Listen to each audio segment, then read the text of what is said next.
ஒரே நாடு ஒரே இதெல்லாம் என்னது? ஒரே ரேஷன் கார்டை நீங்கள் ஏற்றிருக்கணும், ஒரே வரியை ஏற்றிருக்கணும், ஒரே கல்விக் கொள்கையை ஏற்றிருக்கணும். அப்போவே ஏற்றிருக்கணும்ல. கோயில் கட்டினவன் எங்காலு, கோயில் கட்டப்பட்டது எங்காலுக்கு. இளையராஜாங்கிற எங்கள் அப்பனுக்கு இல்லாதது பாண்டியனுக்கு அவருக்கும் தொடர்பு இருக்குது. உங்களுக்கு என்ன இருக்குது உள்ளே இருந்துட்டு நீ வராதுங்கிறதுக்கு? நீ என்ன பண்ண? செங்கல் எடுத்து கொடுத்தியா? இல்லை என்ன உனக்கு என்ன சம்பந்தம் கேட்டால் விதியை விதிச்சது யார்? விதியா சரி? இந்த நீ யார்? முதல்ல கருவறைக்கில் நான் வர்றதுக்கு என்ன உனக்கு பிரச்சனை? எத்தனை ஆண்டுகளுக்குங்க? இந்த நூற்றாண்டுலேயும் இந்த கொடுமையை நீங்கள் தொடருவீங்கன்னா எப்படி சைத்துக்கிற சொல்கிறீங்க நீங்கள்? ஆகம விதி சரிங்க. அந்த விதியை விதிச்சது யார்? விதியா சதியா? நான் வரக்கூடாதுங்கிறது ஒரு விதியா? அது சதி. விஜய் வந்து இங்கே வரல, கல்யாணத்துக்கு திருச்சா வர போகிறாரு, அதை நீங்கள் எப்படி பார்க்குறீங்க? அதை விட்டுருங்க. இப்போ நான் தம்பி போகாததில் எனக்கு வருத்தம் இல்லை. நான் கூட சொன்னேன், அவர் என்ன பாதிக்கப்பட்ட மக்களை பார்க்க போனால் அவரை பார்க்க ஒரு கூட்டம் கூடிச்சுன்னா அது கஷ்டமாயிடும். காவல்துறைக்கும் கட்டுப்படுத்த முடியாது. பாதிப்புக்கான மக்களை போய் பார்த்து ஆறுதல் சொன்னதான் அந்த நிகழ்வு அமையாது. அதனால் அதை நான் வருத்தப்படல. ஆனால் அது ஒரு சடங்குன்னு சொல்கிறாருல, அது தவறான வார்த்தை. அப்படி சொல்லக்கூடாது. அரசு அதிகாரத்தில் இருக்கிறவங்க அவங்க இப்போ ஒரு வயலில் நடக்கும்போது சாலையை போட்டு போகிறது, சிவப்பு கம்பளை விரித்து போகிறது, அதெல்லாம் விமர்சிக்கலாம். ஆனால் போய் பார்க்குறதே தவறுன்னு சொல்லக்கூடாது. பாதிக்கப்பட்ட மக்களை போய் பார்க்குறது ஒரு சடங்கு அப்படின்னு சொல்லக்கூடாது. அந்த வார்த்தை தப்பு. அது ஏன் பயன்படுத்தினாருன்னு எனக்கு தெரியல. ஒரு மக்கள் பிரச்சனை அது பேசப்படும் போது ஒன்றை பயன்படுத்தி திசை திருப்புறது தான். இதை ஐயா கருணாநிதி அவர்களும் பேசியிருக்காங்க. அம்பேத்கரை பற்றி பேசி தன்னலவாதிகள் அரசியல் செய்கிறாங்கன்னு பேசியிருக்காங்க. அதை இன்னைக்கு அமித்ஷா வேற இடத்துல இருந்து பேசுகிறாரு. அவங்களுக்கு இப்போ நமக்கு ஒரே ஒரு கேள்விதான். அது கடவுளை பற்றி பேசினாலும் சொர்க்கத்துக்கு போகலான்றாரு. ஒரே கேள்விதான். உயிரோடு இருக்கவனுக்கு சோறு போடாத கடவுள் செத்த பிறகு சொர்க்கம் தரும்னு நான் எப்படி நம்புறது? எங்கள் தாத்தா ஜீவானந்தம் சொல்கிறார், அழகும் நிறைவும் கொண்ட ஒரு வாழ்க்கை இருக்குது. அந்த வாழ்க்கையை இந்த பூமியில் என் மக்களுக்கு கொடுக்க நான் பாடுபடுறேன். சொர்க்கத்தில் போய் தேடக்கூடாது. நல்ல வாழ்க்கை சொர்க்கத்தில் இருக்குன்னு. இருக்கிற இந்த பூமியில் மக்களுக்கு சொர்க்கத்தில் நீங்கள் என்னென்னலாம் கிடைக்குதுன்னு சொல்லி வைக்கிறீங்களோ அந்த வாழ்க்கையை இங்கே கொடுக்கறதுக்கு போராடணும். அப்படி போராடல ஒரு பெருமகன் தான் அண்ணல் அம்பேத்கர் அவர்கள். அவர் பேரை சொல்லி இது கிடைக்காதுன்னா நீங்கள் கூட தான் உங்கள் கடவுள் பேரை சொன்னீங்க, அயோத்தியில் நின்னீங்க. கடைசி அம்பேத்கர் பேரை சொன்னவர் தான் ஜெயிச்சார். இப்போ நாங்கள் யார் பேரை சொல்ல? கடவுள் பேரை சொல்லி தானே நீங்கள் நின்னீங்க அயோத்தியில். அவர் அம்பேத்கர் பேரை சொன்னவர் வென்றுட்டார். இப்போ யார் வலிமையானவர்? இப்போ நாங்கள் யார் பேரை சொல்ல? இது பிரச்சனை மக்களினுடைய பிரச்சனை. அதை பேசாமல் இன்னைக்கு தத்தளிச்சுக்கிட்டு இருக்கு தமிழ்நாடு. பாதிப்புக்கு ஆளாயிருக்குன்னு கூட நீங்கள் காட்ட விடுறதில்ல, காட்டவும் நீங்கள் செய்கிறதில்ல. தென் மாவட்டங்கள் முழுக்க போச்சு. தூத்துக்குடி, திருநெல்வேலி எல்லாம். வட மாவட்டங்களில் எந்த பகுதியும் இல்லை. திண்டிவனமோ நாமக்கல்லோ இது திருவண்ணாமலையோ கடலூரோ எங்கே இருக்குது? எல்லாமே அதை காட்டினா கூட மற்ற தொண்டு நிறுவனங்கள் போய் தன்னார்வலர் போய் செய்வாங்க. எல்லாரையும் பாட்டன் முப்பாட்டன் சொல்கிறேன். நீங்கள் நேற்று கோவையில் போய் பாஷா அப்பான்னு சொல்லி பேசியிருக்கீங்க. அது சர்ச்சையாக இருக்குது. அப்பான்னு தானே கூப்பிடுவேன். இப்போ அப்பான்னு தானே கூப்பிடணும். பாஷாவுக்கு ஒரு அப்பா இருப்பார்ல, அவரை தாத்தான்னு கூப்பிடுவேன். இவரை நான் அப்போ அறிமுகமான சிறையில் 50 நாள் அவரோட இருந்த காலத்துலேருந்து அப்பான்னு தான் கூப்பிடுவேன். ஏன்னா சித்திக்கு என்னோட தம்பி, நான் அப்பான்னு தான் கூப்பிடுவேன். அதனால அப்பான்னு. அதில் என்ன சர்ச்சை இருக்குது? அப்பாவை அப்பான்னு கூப்பிடுறது. 85 வயசு அப்பாவுக்கு அப்பான்னு தான் கூப்பிடுவேன். அந்த ஊர்வலத்துக்கு அனுமதி தந்திருக்க கூடாது சான்றோட சொல்லுங்க. அப்பா பாஷா அவருடைய உடலை எடுத்துக்கிட்டு போகணும். எப்படி எடுத்துகிட்டு போகிறது? வண்டியில் வச்சுட்டு வண்டியை மட்டும் தனியாக அனுப்ப முடியாதுல்ல. உறவுகள் இருப்பாங்க, உடன் பிறந்தவங்க இருப்பாங்க. அவர் மேலே நம்பிக்கை வச்ச அன்பு வச்ச ஒரு கூட்டம் இருக்குது, மக்கள் கூட்டம். பின்தொடர்ந்து தானே செல்லும். இல்லை அப்படியே இல்லை உளங்குருதியில் வச்சு இல்லை தனி வானூர்தியில் வச்சு அப்படியே கொண்டு அடக்கம் பண்ணுற இடத்துல இறக்கணுமா? எப்படி சொல்கிறீங்க? தெருவழியை தானே எடுத்துகிட்டு போகணும். அப்புறம் அதை எப்படி அனுமதி கொடுக்காமல் எப்படி பண்ணுவீங்க? எப்படி எடுத்துகிட்டு போகிறது? உடலை அடக்கம் செய்கிற இடத்துக்கு எப்படி எடுத்துகிட்டு போகிறது சொல்லுங்கள். நீங்கள் யாராவது சொல்லுங்கள், எப்படி எடுத்துகிட்டு போகிறது? நீங்கள் ஆர்எஸ்எஸ் பேரணிக்கு அனுமதி கொடுத்தது இஸ்லாமிய அமைப்புகள் எடுத்து போகிறான்னாங்களா? சொல்லுங்கள், யாராவது சொல்லுங்கள். விநாயகர் சதுர்த்தி பிள்ளையார் ஊர்வலத்துக்கு ஒவ்வொரு தடவையும் அனுமதி கொடுக்கத்தான் செய்து இந்த அரசுகள். யார் பேசுகிறா? இறந்தவர் உடலை எப்படி எடுத்துகிட்டு போகிறத அடக்கம் செய்கிற இடத்துக்கு மட்டும் சொல்லுங்கள். சார், அவங்களோட கமெண்ட் என்னன்னா, எடுத்துகிட்டு போகிறது பிரச்சனை இல்லை, அதுக்கு உரிய மரியாதை தரணும். ஆனால் அதுக்கு பின்னாடி 100, 200, 1000 பேர் போகிறது கண்டிக்கத்தக்கதுங்கிற மாதிரி தான் பிஜேபி சொல்கிறாங்க. பிள்ளையாரை தனியாக கொண்டு வேண்டியது தானே. பின்னாடி எதுக்கு அவ்வளோ பேர் போறிய? எதுக்கு அவ்வளோ பேர் பெரிய? ஏன் போகிறீங்க? பாஷா ஒரு குற்ற வழக்கில் ஈடுபட்டார், குண்டு வெடிப்புக்கு அவருக்கு சம்மந்தம் இருக்குது. சரி, அதை யாரும் நியாயப்படுத்தலையே. நான் ஒரு கேள்வி கேட்குறேன். பல்லாயிரக்கணக்கான மக்களை, கர்ப்பிணி பெண்ணை வயிறு கீறி அந்த பிஞ்சு குழந்தையை நெருப்பில் வீசி கொன்னது இருக்கா இல்லையா? குஜராத்தில் பல்லாயிரக்கணக்கான மக்களை கொன்னது இருக்கா இல்லையா? கொன்னதற்கு அப்போது அந்த நாட்டின் முதலமைச்சர், அந்த மாநில முதலமைச்சருக்கும் அப்போது உள்துறை அமைச்சராக இருந்த ஐயா அமித்ஷாவுக்கும் தெரியவே தெரியாதா? நீதிமன்றம் சொல்லலாம், 2 பேருக்கும் தெரியாமலே அந்த கலவரம் நடந்துருச்சா? பல்லாயிரக்கணக்கான மக்கள் கொல்லப்பட்டது உண்மையா இல்லையா? அதை மட்டும் சொல்லுங்க, நீங்க சொல்லுங்க, உண்மையா இல்லையா? அப்ப இத்தனை ஆயிரம் மக்களை கொன்றவர் இந்த நாட்டின் மிகப்பெரிய பதவியில் இருக்கலாம், புனிதராயிரலாம், தலைவராயிரலாம், போற்றி புகழ்கிற கொண்டாடுகிற இடத்துக்கு போயிடலாம். அதையும் பேசுங்க, அதையும் குற்றம் பேசுங்க. இப்ப எங்க தலைவரை நீங்க எப்படி சொல்றீங்க? பயங்கரவாதி, தீவிரவாதி, கொலைகாரன், பிரிவினைவாதி தானே பேசுறீங்க? 2 லட்சம் ராணுவ வீரர்களை அனுப்பி 26,000 என் மக்களை கொண்டு குவிச்ச ஒரு நாட்டின் தலைவரை பத்தி நீங்க பேச மாட்டேங்கிறீங்க. அந்த செயலையும் பேசுங்க, அதையும் பேசுங்க. சிங்கள ராணுவம் செஞ்சதை விட இந்திய ராணுவம் எங்க அக்கா தங்கச்சியில வன்புணர்வு செஞ்சு கொலை செஞ்சதையும் பேசுங்க, அதையும் பேசுங்க. அப்புறம் ஒரு தரப்புல மட்டும் நீங்க பேசிட்டே போறது எப்படி? மணிப்பூர்ல 2 பெண்களை நிர்வாணப்படுத்தி நடக்க விட்டு போய் பல பேர் கூட்டு வன்புணர்வு செய்து உயிரோட தீ வச்சு கொளுத்துனது இருக்கா இல்லையா? வன்முறை எந்த வடிவத்தில், யார் வடிவத்தில் வந்தாலும் எதிர்க்கணும். ஒரு தரப்பினரை மட்டும் எதிர்க்கிறது, இஸ்லாமியர்களை எதிர்த்து பேசுறதை தவிர வேற ஏதாவது அரசியல் கொள்கை RSS பிஜேபிக்கு இருக்குன்னு சொல்லு இருக்கா? இதை பேசணும். அவர் இறந்துட்டார், அவ்வளோ முடிஞ்சு போச்சு. அதை அடக்கம் பண்ணுறது அதுதான். அதுக்கு அந்த ஒரு மரியாதை நிமித்தமாக ஒரு சவடக்கத்தில் போய் உடல் அடக்கத்தில் பங்கேற்கிறது மனித மாண்பு. அது குறிப்பாக தமிழ் பேரினத்தினுடைய மாண்பு. எங்களுடைய வேதமே சொல்லுது, இன்னார் செய்தாரை ஒருத்தர் அவர் நான் நன்னயம் செய்து விடலுங்குது. இந்த உலகம்பரா தானே சொல்லுது. பகைவனுக்கும் அருள்வாய் நன்னெஞ்சேங்குது, அண்டை அயலானுக்கும் அன்பு காட்டுங்கிறாரு நபிகள் நாயகம். பக்கத்து வீட்டுக்காரன் பசியோடு இருக்கும்போது சாப்பிடாதான்றாரு. பக்கத்தில் இருப்பவன் துன்பத்தை பொறுக்க இயலாதவன் புண்ணியவான்கிறான். பாரதி புண்ணியவான்கிறான். இப்போ நீ என்ன, எந்த கோட்பாடும் கிடையாது. மக்களை பற்றி சிந்திக்கிறதோ, மக்கள் நலன் சார்ந்த திட்டங்கள் சட்டங்களை கொண்டு வரதோ ஒன்றும் கிடையாது. இஸ்லாமின் எதுக்கணும், எங்கேயாவது கோயில் அதில் பள்ளிவாசலில் அதுக்கு போய் தேடுறது. இந்த மசூதி எப்போ கட்டப்பட்டது, இதுக்கு முன்னாடி அதுக்குள்ள கோயில் இருந்ததுன்னு சொல்லு. இதுவா பிரச்சனை? கோயிலை விட்டு வெளியிலே வர்றதில்லை. என் குடிசைக்கு வா, எப்போ வர போறீங்க? நீங்கள் சாமியை விட்டு பூமியை பேச என்னைக்கு வர போறீங்க? சாதி மதங்களை கடந்து மானுடத்தை என்னைக்கு நேசிக்க போறீங்க? என்னைக்கு வர போறீங்க? அதை பற்றி பேசுறதே இல்லையே. அதை பேசுங்க. இப்போ இவ்வளவு நேரம் பேசுறது இதான் பார்க்குறீங்கல்ல. இப்போ நீங்களும் பார்க்குறீங்க. ஆனால் இப்போ விஜய் இங்கே வரல, கல்யாணத்துக்கு திருச்சி வர போறாரு. அதை நீங்கள் எப்படி பார்க்குறீங்க? அதை விட்டுருங்க. இப்போ நான் தம்பி போகாததில் எனக்கு வருத்தம் இல்லை. நான் கூட சொன்னேன், அவர் என்ன பாதிக்கப்பட்ட மக்களை பார்க்க போனால் அவரை பார்க்க ஒரு கூட்டம் கூடிச்சுன்னா அது கஷ்டமாயிடும். காவல்துறைக்கும் கட்டுப்படுத்த முடியாது. பாதிப்புக்கான மக்களை போய் பார்த்து ஆறுதல் சொன்னதான் அந்த நிகழ்வு அமையாது. அதனால அதை நான் வருத்தப்படல. ஆனால் அது ஒரு சடங்குன்னு சொல்கிறாருல, அது தவறான வார்த்தை. அப்படி சொல்லக்கூடாது. நான்லாம் 1.5 மாதம் 2 மாதம் நின்று மக்களாக நாங்கள் வேலை செஞ்சுருக்கோம். அப்போ நீங்கள் தூத்துக்குடியில் ஏன் பார்த்தீங்க? நீங்கள் சாராயம் குடிச்சு செத்தவன் வீட்டுக்கு போய் ஏன் பார்த்தீங்க? அதெல்லாம் சடங்குன்னு சொல்கிறதா? இது ஒரு கடமை, ஒரு சமூக பொறுப்பு.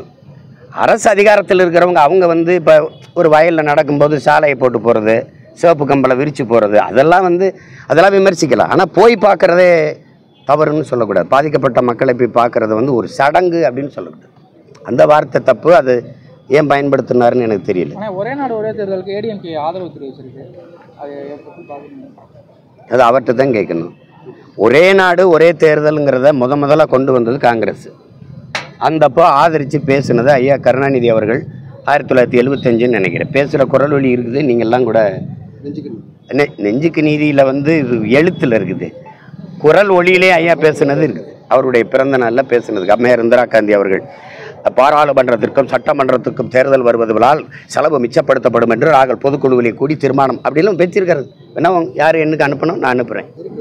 எல்லாத்தையும் வரவேற்றுட்டு இன்னைக்கு நாடு மக்களும் எதிர்க்கிறாங்கன்னு அதனால ஜனநாயகத்தன்மை பன்முகத்தன்மை சிதைஞ்சு போயிருங்கிறீங்க.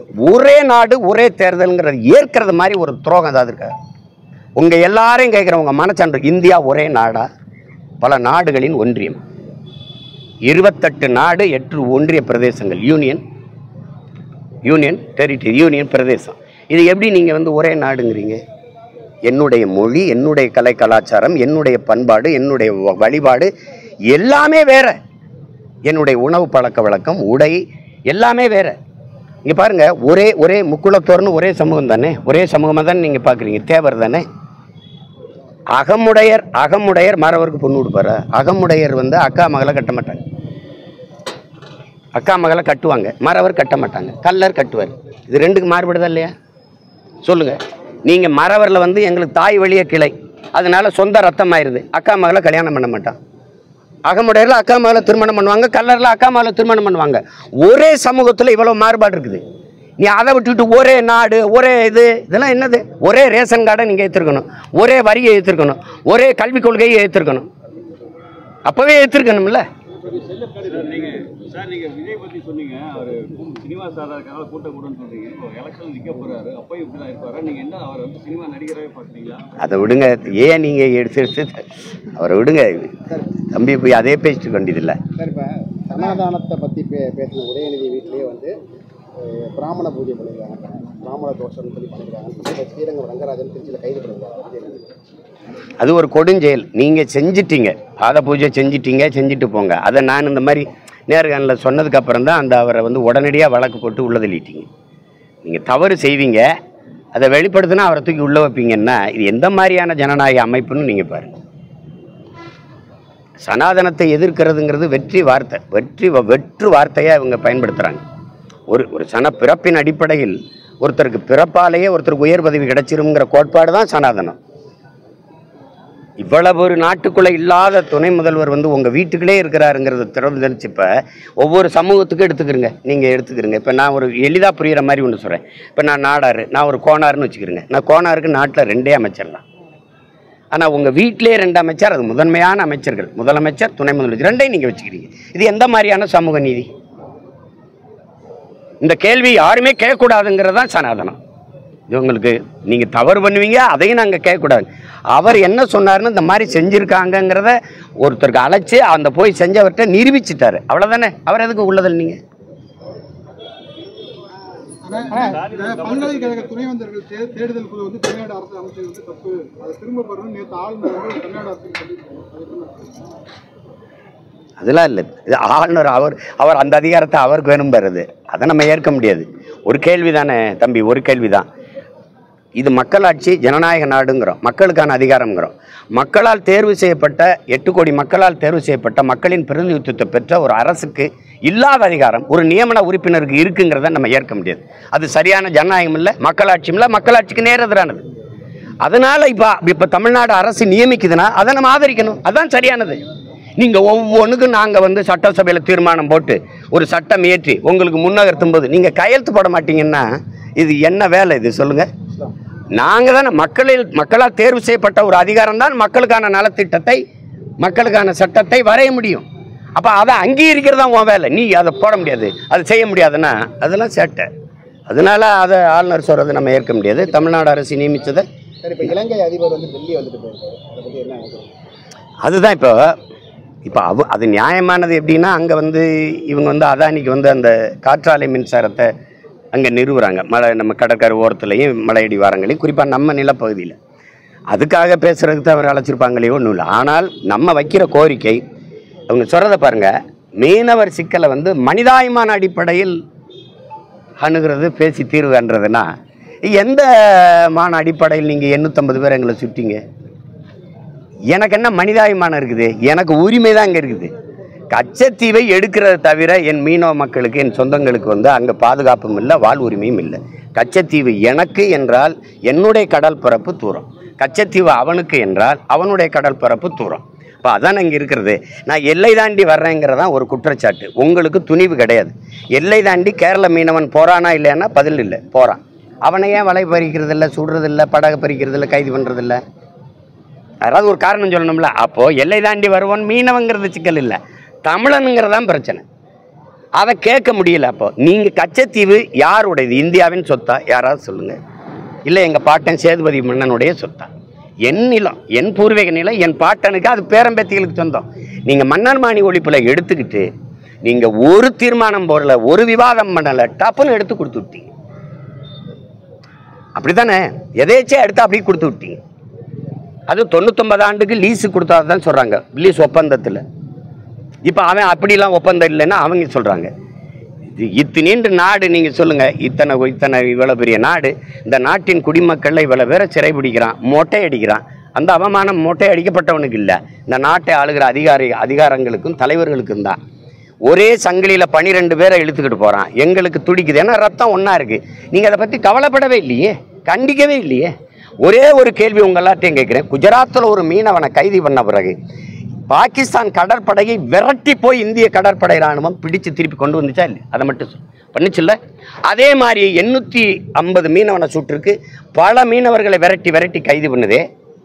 ஒரு தடவையாவது அங்கே நிற்கிற கடற்படை இராணுவம் எங்கள் மீனவ சொந்தங்களை கைது பண்ணும்போது தடுத்து பிடிச்சு மீட்டு கொண்டு வந்ததுங்கிற செய்தியை நீங்கள் யாராவது படிச்சிருக்கீங்களா? அப்புறம் நான் இந்த நாட்டின் குடிமகனா இல்லையாங்கிற கேள்வி எழுமா எழாத? அதை மட்டும் சொல். நான் வரி கட்டணும், வாக்கு செலுத்தணும், என் நிலத்தின் வளத்தை நீ சுரண்டி கொண்டு போகணும். எனக்கு உயிர் இல்லை, எனக்கு உணர்வு இல்லை, எனக்கு உரிமை இல்லை, எனக்கு வாழ்க்கை இல்லை. என் வாழ்க்கையை பற்றி நீ கவலைப்படாத. நீ வாக்கை கட்டி எப்படி வெக்கம் இல்லாமல் என் வீட்டுக்கு வர? எப்படி வர?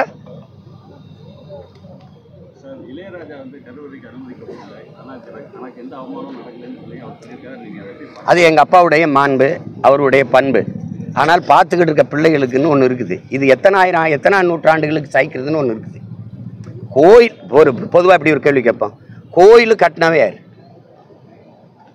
அது எங்கள் பாட்டேன் குலசேகர பாண்டியன். கோயிலுக்கு உள்ளே இருக்கிற தெய்வமாக இருக்குல்ல, அந்த ஆண்டாள், அது யார்? அவர் என்ன பாரு? திருப்பாவையும் நாச்சியார் திருமொழியும் பாடினவன். எதில் பாடினா? இந்த மொழியில். அவள் யார்? தமிழ் குலமகள், தமிழ் மூதாதை. அப்படி தானே? கட்டினது எங்கள் பாட்டேன். மீனாட்சி அம்மன் கோயிலும் சரி, இதையும் சரி, கட்டினவே எங்கள் பாட்டேன். கோயில் கட்டினவே எங்காலு, கோயில் கட்டப்பட்டது எங்காலுக்கு. இளையராஜாங்கிற எங்கள் அப்பனுக்கு இல்லாதது பாண்டியனுக்கு அவருக்கும் தொடர்பு இருக்குது. உங்களுக்கு என்ன இருக்குது உள்ளே இருந்துட்டு நீ வராதுங்கிறதுக்கு? நீ என்ன பண்ண? செங்கல் எடுத்து கொடுத்தியா? இல்லை என்ன உனக்கு என்ன சம்பந்தம் கேட்டால் விதியை விதிச்சது யார்? விதியா சதி? இந்த நீ யார் முதல்ல? இது யார்? இந்த ஆகம விதிங்கிறதை விதிச்சது யார்? இதுக்கு வரையறை செய்யறதுக்கான உரிமை யார்? இல்லை அம்பேத்கர் எல்லாரும் உட்கார்ந்து வகுத்த அரசியல் சாசனம் அது? சொல்லுங்க. அதை மீறக்கூடாது சட்டத்தின்னு சொல்றதுக்கு சொல்லுங்க. நீங்க கேட்டா நீங்க ஐசியூல உயர் சிகிச்சை பிரிவுகள் எப்படி வரக்கூடாது, அங்க மருத்துவர் தான் இருக்கணும். அது சுகாதாரம் சம்பந்தப்பட்டது, நோய் தொற்று சம்பந்தப்பட்டது. கருவறைக்குள்ள நான் வர்றதுக்கு என்ன உனக்கு பிரச்சனை? எத்தனை ஆண்டுகளுக்குங்க? இந்த நூற்றாண்டுலேயும் இந்த கொடுமையை நீங்க தொடருவீங்கன்னா எப்படி சைத்துக்கிற சொல்றீங்க நீங்க? எப்படி இதுக்கு சப்பக்கட்டு அது அது ஆகம விதி சரிங்க. அந்த விதியை விதிச்சது யார்? விதியா சதியா? எனக்கு பதில். ஆகம விதியை இவர்கள் உட்கார்ந்து வகுத்தார்கள். ஏன் வகுத்தார்கள்? நான் வரக்கூடாதுங்கிறது ஒரு விதியா? அது சதி. எத்தனை காலத்துக்குங்க இந்த இடஒதுக்கீடு முறை ஏன் வந்தது? சீமான் இந்த தெருவில் போகக்கூடாது, அவன் ஏழைங்கிறதுக்காக போகக்கூடாது, இந்த குளத்தில் குளிக்கக்கூடாது, ஏழைங்கிறதுக்காக குளிக்கக்கூடாது, இந்த கோயிலுக்குள்ளே வரக்கூடாது, ஏழைங்கிறதுக்காக வரக்கூடாதுங்கிறது இல்லை. நான் தாழ்ந்த சாதி, இழி சாதி, இழி மகன், தீண்டத்தகாதவங்கிறனால தான் என்னை இந்த தெருவில் நடக்கக்கூடாது என்ன, இந்த குளத்தில் குளிக்காத என்ன, இந்த கோயிலுக்குள்ளே வராத என்ன? அதுக்கு எதிராக எதன் அடிப்படையில் எந்த சாதியை வைத்து என்னையை கல்வி, வேலை வாய்ப்பு, அரசியல் அதிகாரத்தை மறுத்தியோ அதே அடிப்படையில் குர்ஆன் போராடி பெற்றதான் இந்த வகுப்பாரி பிரதிநிதித்துவம், இந்த ரிசர்வேஷன் கோட்டா. அது விளங்குது இல்லை? அப்படி இருக்கும்போது நீ அதே இதை இன்னைக்கும் தொடர்ந்து இதுக்கு வராது அப்படின்னா ஏதாவது சொல்லுங்க. நீங்க இது வீடு நான் கஷ்டப்பட்டு கட்டினது ஏதாவது சொல்லு. இந்த நூற்றாண்டுலையும் இவ்வளவு கல்வியறி பெற்று நாங்கள் வந்துகிட்டு இருக்கும்போது எங்களை நாங்கள் உலகம் தழுவி நினைச்ச ஒரு கூட்டத்தை உள்ள வராதரானா எவ்வளவு வெறி வரும்? சரி, அந்த உள்ளே இருக்கிற ஆண்டாள் சிலையை செய்தது நீங்களா? அது தூக்கி கொண்டு வச்சது யார்? நீ பல்லக்கில் தூக்கி கொண்டு இறக்குனது நீயா? அப்போ எப்படி அப்போ தொடும்போதெல்லாம் தீட்டார் இல்லையா? அந்த கற்ப கிரகத்தை கட்டினவை நீங்களா நாங்களா? யாராவது சொல்லுங்களேன், யார் கட்டினது சொல்லுங்க. அப்போ கட்டும்போது வராத தீட்டு, அந்த சிலையை நான் செய்யும்போது வராத தீட்டு, தூக்கி கொண்டு வைக்கும்போது வராத தீட்டு, இப்போ கிட்ட வந்து கும்பிட்டா வந்துடும்னா இப்படி? இளையராஜாங்கிறவன் ஒரு எலும்பு நரம்பு ரத்தம் சதை இருக்கிற மனுஷன் நினைக்காத. அவன் இசை இறைவன். நீ எத்தனையோ அவதாரம்னு சொல்றீங்களா, அதில் அவன் ஒரு அவதாரம், இசைக்கென்று பிறந்த அவதாரம் எங்கள் அப்பன். ஏன் அவனை எப்படி நீ இழிவுபடுத்துவ? நீ தகுதி பார்த்து எங்கள் அப்பாவுக்கு ராஜ்யசபா கொடுத்தீங்களா? தலித்துன்னு கொடுத்தேங்கிற நீ. நான் எவ்வளவு உயரத்திற்கு வந்து உலக புகழ்பெற்ற ஒரு கலைஞனே நீ தாழ்த்தப்பட்டவனை தான் பார்க்குற. அப்போ நீ என் மேலே சுமத்தப்பட்ட தீண்டாமை இந்த சாதி இழிவு இன்னும் போகல. பிரசிடென்ட் ஆஃப் இந்தியாவே கோயிலுக்கு வெளியில் நிறுத்தணும் தான் நீ பூரி ஜெகநாதர் கோயிலில். பிரசிடென்ட் ஆஃப் இந்தியா அம்மா திரௌபதி முர்முவே வெளியில் நிறுத்தணும், கட்டை கட்டி வெளியில் நிறுத்தணுங்க தான் நீங்கள். அத்வானி ஐயா மோடி நாற்காலி விட்டு உட்காரும் போது இப்படி திரௌபதி முர்மு கை கட்டி நிற்க வச்சவங்க தானே. ஆனால் எந்திரிச்சு பாரத மாதாக்கு ஜெயின்னு போட்டவங்க தானே நீங்கள். எங்கே இருக்கு பாரத மாதாக்கு ஜெய்? பாரத மாதா நிற்கிறாள், நீங்கள் உட்கார்ந்துருக்கீங்களே. அப்புறம் நாட்டின் முதல் குடிமகன் மேலேயே மகள் மேலே திணிக்கப்படுகிற தீண்டாமை, அவளுக்கு அந்த நிலைமையில சாதாரண குடிமக்கள் எங்களுக்கு என்ன நிலைமை? அப்போ ஆகம விதி இருக்கட்டும், அந்த விதியை வகுத்தா ஆள் யாரு? அவரோட பேசிக்கிடுவோம், நீங்க விளக்கிடுங்க, இங்க வாப்பா அப்படின்னு நம்ம பேசுவோம், அவரோட பேசுவோம். சார் கடைசியாக சார், உங்களுக்கும் திருச்சி எஸ்பிக்குள்ள அந்த மோதல் முடிஞ்சிருச்சா சார்? முற்று வந்துருச்சா? முற்றும். அதிமுகவை காப்பாற்ற ஈரோடு கிழக்கு இடைத்தேர்தலில் நீங்க போட்டிருந்தீங்களா? அது போட்டிடாம எப்படி இருப்பேன் சொல்லுங்க. ஆனால் அதிமுகவை காப்பாற்றணும்னா மீண்டும் வந்து பிஜேபியோட கூட்டணி வைக்கணும் அப்படின்னு தினகரன் பேசியிருக்காரு. அப்படிதான் காப்பாற்ற முடியுமா அதிமுகவை? அதுங்க அதிமுக பற்றி இவர் எங்க நீங்கள் தனி வீடு கட்டி போயிட்டிய, அந்த வீட்டில் வந்து நீங்கள் மழை ஒழுகாமல் இருக்கணும்னா வெள்ளை அடிக்கும், இதெல்லாம் இதுக்கு அவர் வீடு, அதை அவர் பார்த்துப்பார். நீங்கள் உங்கள் கட்சியின் முடிவு என்னன்னு சொல்லுங்கள், அவ்வளோதானே. அதில் எனக்கு நமக்கு அவசியம் இல்லை. அது அவங்க அது பழைய பங்காளிகள் சட்ட பிரச்சனை. நாங்கள் போட்டிடுறோம். தனித்தா இல்லை